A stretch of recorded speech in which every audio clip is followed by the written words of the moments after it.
Here we are on the title screen for version 13.0.0. Xehanort did it. And this last character choice, for me, was both surprising and unsurprising. Sora, I always knew would have been a very fitting last pick, but I never expected them to actually get away with the licensing. But it turns out the secret was no Disney characters. And to be honest, I'm completely okay with this. Like, seriously, I am, like, completely fine with the lack of Disney. Like, really, it would have been more trouble than it was worth to get the Disney references, and I think Sora's okay without Disney references, honestly. Like, I don't really think it's that big a deal. Anyway, let's go to Classic Mode. And we finally have the full character select screen. Oh, it's not a perfect rectangle. I was hoping that it would line up as a perfect rectangle, but, well... Yeah, we have, like, the DLC characters at the bottom. Like, if... No, Piranha Plant being included would mess it up, wouldn't it? I don't know. I'll just... Yeah, just have to content myself with the fact that this isn't a perfect rectangle. But anyway, the light that clears the darkness. That's cool. Sora! Sora! Sora! That sounds good. Anyway... we have, like, with Sora, all of his alternate costumes. I have watched the Mr. Sakurai Presents because that was the reveal trailer. I normally don't watch those in order to stay blind on the movesets, but again, it was the reveal trailer this time. So I know what all these costumes are, but it is really cool. So that's Kingdom Hearts 1, Kingdom Hearts 2, 3... No, wait, no, that's Dream Drop Distance. That's 3. Timeless River, Valor Form, Wisdom Form, and apparently that's Ultimate Form from 3, not Final Form from 2. I thought it was Final Form, but yeah. Considering that this is, like, normally I go with the default costume, but considering that this is Classic Mode, it kind of makes sense to be using Classic Disney Sora, or, you know, Timeless River Sora. So let's go! So, disclaimer, Sora is a character who revolves entirely around air combos, and I suck at air combos, so I'm probably gonna do really badly. Do I seriously only have one ticket remaining? Oh boy, I'm gonna have to make my attempt at this count. Ah, we're just fighting a whole bunch of darknesses. Makes sense. Okay, so I have 3-hit combos. Oh wow, my jump is very slow motion, that's interesting. Okay. I can dash up to 3 times with that and change direction. It's a little like Sephiroth. Wow, okay, I am... Like, I knew Sora would be floaty, but I didn't expect him to be this floaty. Oh, bomb.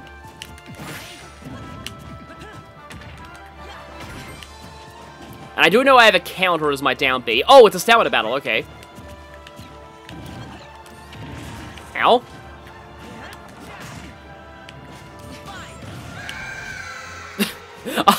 That sounded really gruesome, actually, that scream that you made. Okay, I'm on Blizzard now.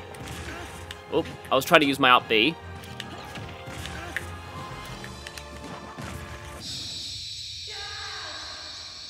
I still love that. That is still great. I love they included that. It's really cool. That was not a great showing, but I'm guessing all of these are going to be stamina battles. Yep, only 0.5. Oh, Horde battle against Mr. Game & Watches. Guess these things are sort of... okay, they're probably a stand-in for shadows. Because, yeah, being, you know, small, like, very simple-looking, dark shapes. Yeah, that makes sense they're a stand-in for shadows. Okay, so that's my up B, Aerial Spiral, I think it is. Which I think is just a finishing command in one of the games. Okay. Oh, yeah, this music fits, actually. It's like the music that plays when battling, like, the shadows early in the first game. Oh, boy, I do not have a lot of... Ow! That chair had a lot of range on it. Yeah, I only have 1 ticket. Yeah, I'm probably going to suck at this quite a lot, because not used to air combat at all in Smash. Just straight up exploded that guy. Oh, I was on the last 2 as well. I love how it shows the classic lock-on reticle as well. There we go. Now, of course, in the original game, you would have to use a finisher for that to work, because only finishers can, well, finish bosses. And then Mickey cannot perform finishes, which is why that when you have that secret, I always thought that was kind of cool. Oh, this is obviously a reference to Olympus Coliseum. Shrouding Dark Cloud. Wait, it's this song? I knew this song was like the Kingdom Hearts 1 boss theme. Oh, I was gonna walk off ledge as you. But I never knew its name until now. Like, I legitimately never knew what this song was called.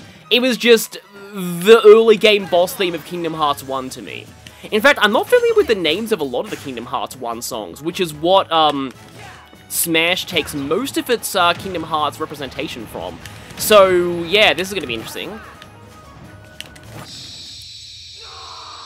Oh, he just, interesting. Did he get, like, was that a launch, or did that actually deplete all of his stamina? I'm not sure. That was a decent amount of points, though. Yep, that was a nice play, and I still haven't broken 5, because, yeah. Robins? Well, I mean... Oh! Okay! Oh! Okay, admittedly, if I'm right about what this is referencing, that's actually extremely cool. So, oh, and the stage too. So, my guess is, Robin is meant to stand in for possessed Riku in the first game. Because Robin is also a character who, is possessed by an evil entity. And has to fight off that possession, and eventually overcomes it and becomes a genuine hero. That is really cool. Oh great. Crap. Yeah. Yeah, you have to use one of them first and then the other. I think, is it the up first or is it the side first? I've already forgotten the presentation. Let me test that here. Yes, you gotta use the up first, it looks like. And there we go, okay. So yeah, I'm not doing well here, but I'm appreciating all of the references. I at least hope that's a reference to Possessed Riku, because if it is, it would be pretty cool. Also, my sister would hate that, because she got destroyed by that boss several times. Yeah, you can tell a Kingdom Hearts 1 player... Oh, right, that's obviously Ansem's Secret of Darkness, I'm guessing. But yeah, you can tell a Kingdom Hearts player from, like... the fact that they will know that basically anyone who's played the original Kingdom Hearts 1, I mean. Not the re-releases, because you could skip cutscenes in those versions. But, yeah, basically, if you play Kingdom Hearts 1, you will know the cutscene before the Possessed Riku fight by heart. No pun intended. There's no way you're taking Kairi's heart! Oh, that cutscene. It is oh no, I'm stunned. Ansem, the Seeker of Darkness. Did I? Oh, that was me. Okay. Yeah, I'm not doing well here at all. This might be my worst showing of any single, like, newcomer in all of this. But I'm just getting used to him and how he works. I'm also not great at stamina battles overall. Yeah, my overall score is really, like... Yeah, this might be the worst I've ever done in Classic Mode. And... is this a... Okay. Oh, this could be a reference to, like, Anti-Form Sora, or it could also be a reference to something that is a spoiler, so I don't think I'll talk about it. But it's probably a spoiler. So, yeah. Haven't even really tried my down smash that much.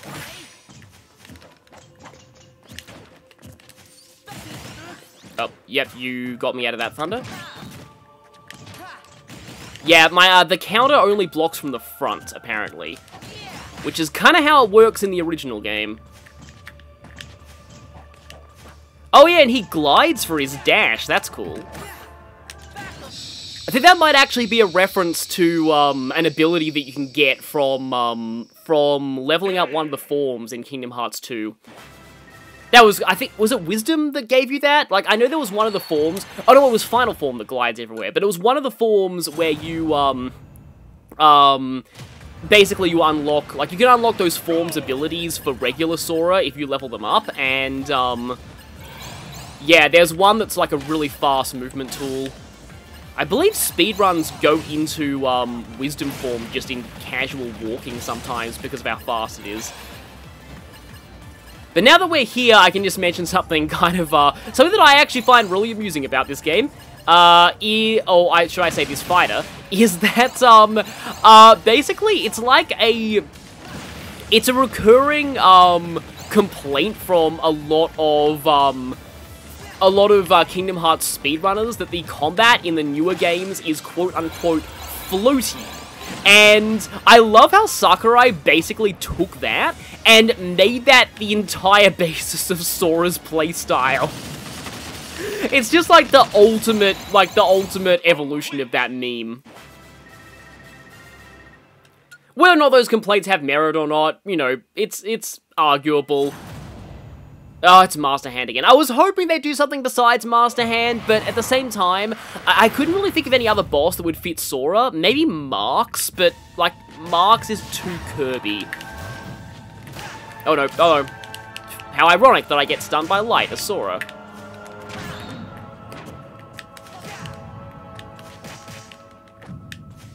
I like the sounds that it makes, too. I don't know if those are the... Oh, nice one.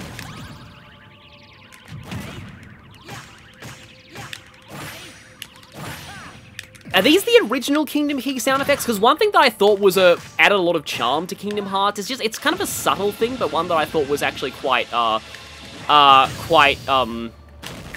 nice touch, is that every single Keyblade had its own unique hit sounds. As I said, there's a lot of charm to that, I feel. Oh no, you don't. You're not darknessing me. Well, you did anyway. You double darknessed me. Does this work? I guess it does. Okay then.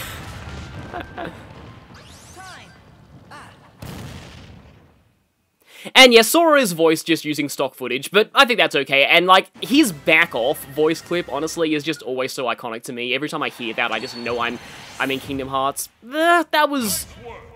I picked it up with a no-death hands fight, but that was still pretty bad. Oh well.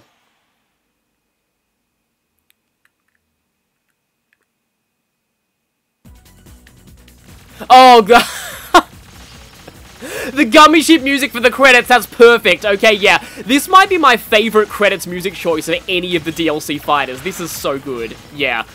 Except it's the Kingdom Hearts 1 Gummy Ship theme, and Kingdom Hearts 1's Gummy Ship was terrible, so yeah. But, you know, Kingdom Hearts 2's Gummy Ship was awesome. Yeah, so Sora. I suck with Sora. Main thing is, I'm desperately hoping that he does not become Bayonetta 2.0, because last time, the final DLC character, they released her, they never patched the game afterwards, and she was horrendously broken. I hope that Sora doesn't follow in Bayonetta's footsteps in that regard, especially since he's very air juggle centric, and that's a recipe for being broken in a lot of Smash games.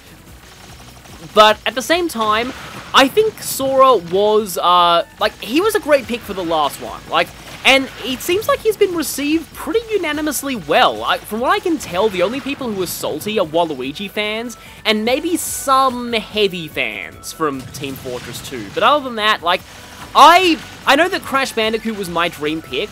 Ever since Kazuya got in for the 4th slot, I pretty much knew that it was not going to be Crash, because as requested as Crash is, and as much as he might fit into the game, he would not have been a good pick for the last DLC character. He just wouldn't have been hype enough. Sora was hype enough for that. Sora is a character that people have been requesting for a very long time. He's had games on Nintendo consoles. In fact, Kingdom Hearts Chain of Memories, which is totally vital to understanding the plot of later games, was a Nintendo exclusive originally. And most of his games have been, Dream Drop Distance, which also was essential to understanding the plot, was 3DS exclusive originally. I know that a lot of his games were on PlayStation and even Xbox now, and unfortunately they only got cloud ports for Switch, which is kind of dumb, but he does actually have a bit of Nintendo history to him.